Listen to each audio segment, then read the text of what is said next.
নমস্কার, আমি কৃষ্ণনগরের সাংসদ মহুয়া মৈত্র বলছি।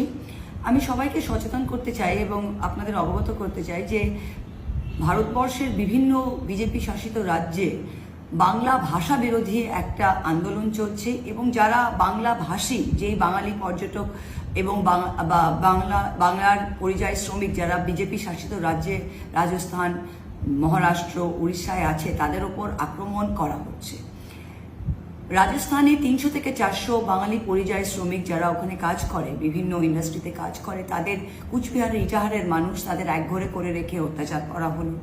মহারাষ্ট্র, যেটা বিজেপি শাসিত রাজ্য, সেখানে 7 জন বাঙালি পরিযায়ী শ্রমিককে সীমান্তরক্ষী বাহিনী বিএসএফকে দিয়ে বাংলাদেশে ঠেলে পাঠিয়ে দিল, যদিও তাদের কাছে সব ভ্যালিড কাগজপত্র ছিল।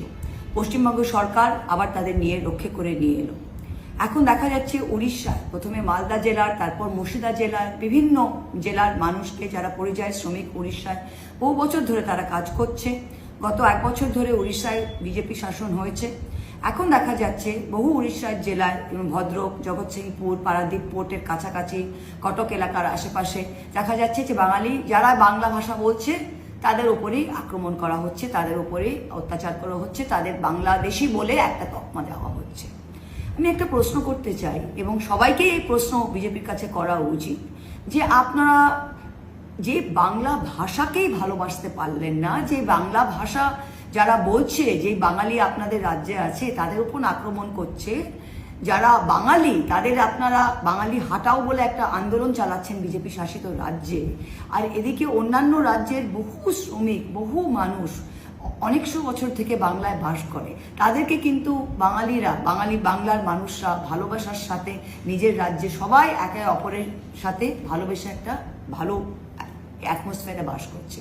তা বিজেপি যে কত হিংস্র এবং বিজেপি কিভাবে বাংলাকে ডিস্ট্রয় করবে, বাংলাকে নষ্ট করবে, সেটার আঁচ কিন্তু এখনই পাওয়া যাচ্ছে। যেই রাজ্যে বিজেপি এসেছে সেখান থেকেই বাঙালি পরিযায়ী শ্রমিককে আক্রান্ত হয়ে ফিরে আসতে হচ্ছে।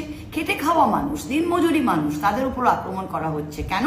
কারণ তারা বাংলা বলছে।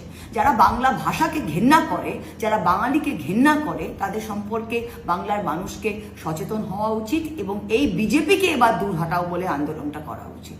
নমস্কার।